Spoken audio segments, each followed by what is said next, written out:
Today I want to talk about the peculiar trial in front of Pilate, where the Jews brought Jesus to Pilate to be judged and to be put to death.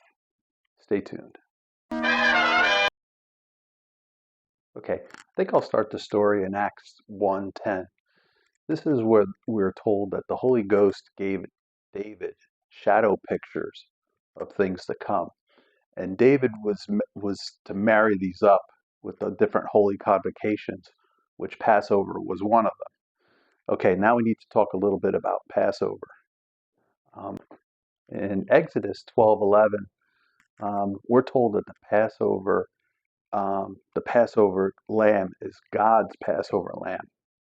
So this is a very important thing to understand. Think back to the first Passover, which is described in Exodus. The Passover was the final exam of what was happening to the Jews in Egypt.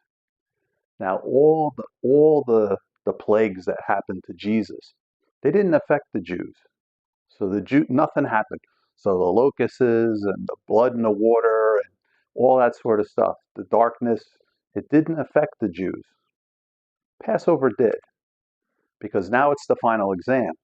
You know, all these things that God did to the Egyptians was to prove a point to the Jews. He was doing like the Chinese say. They say, kill the chicken and let the monkey watch. And that's what they were doing. This is what God's plan was. If he would have just thrown down the staff and it turned to a snake and Pharaoh said, all right, go, go, go, you're God. The Jews would have learned nothing. They needed to see firsthand God's work, God punishing. So now Passover was the culmination of all this. This is your final exam. Do you believe me or not? And he told them, you put the blood on the door of the Passover from the Passover lamb, and the angel of death will pass your door. So this is very important. So all the rituals that took place in the temple, they date back to David. David put these like how things worked. They did that. He was the one who did that. The Passover lamb would be selected from Bethlehem, would be brought to the temple.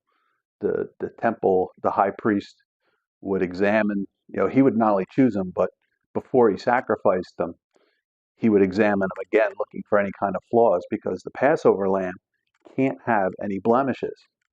So this is an important factor, because we have to remember that these two events are happening simultaneously. Jesus, and I'm going to get to Jesus in Pilate, but Jesus in front of Pilate, the Passover lamb in front of the priest. They're both kind of happening at the same time. So now let's take a look at this very unusual trial. It runs from John 18:29 to 19:22. The encounter with Pilate. Now, Pilate at first didn't really know what was going on with this guy, and he said, "Why'd you bring him here? What is this?" And in the other books we learned that they declared him a malefactor, which just means in general a bad guy. He's a bad guy. So Pilate, he doesn't really know. So he's trying to dig in to Jesus. Why are you here? What did you do? And then it leads to a very interesting statement between the two, because Jesus now says, or Pilate says to Jesus, "Are you the king of the Jews?" And Pilate and Jesus answers and he said, "Is it you that say that, or is it someone else?" And then Pilate immediately fires back, "Am I a Jew?" Like that. And that conversation there is very telling of what's going on. Pilate is asking him, "Are you the king?" And Jesus is saying, you know, "Are you saying it or somebody else?" And meaning, if someone else is saying it, they got to come here and say it in front of me.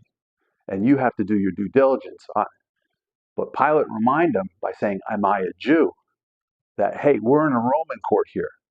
The Jewish stuff, is in your court. So this is what's going on with that. So now, as it goes on, 3 times in John, Pilate makes an announcement to the crowd, to the Jews that were outside, because the Jews didn't come inside because it was before the Passover and they didn't want to be defiled. They wanted to eat the Passover lamb. So when he came out to them and he said specific words, I find no fault in him. And that's the exact same words that the high priest says when he makes his final evaluation of the lamb. I find no fault in him. And then they're eligible to sacrifice the lamb. But Pilate was pushed into like a pseudo high priest role. Remember, I say everybody picks up a role. Well, Pilate picked up this role, and 3 times, number of God, 3, remember, Pilate said, I find no fault in him. So if the judge of a trial finds no fault in the accused, then how's the accused put to death? That's the unusual thing. That's what makes this trial unusual. You're not guilty, but your sentence is execution. So this is a very telling piece here. So right then and there, Jesus is sacrificed as the Passover lamb, not because he's guilty, because he's found with no fault. And that's the difference.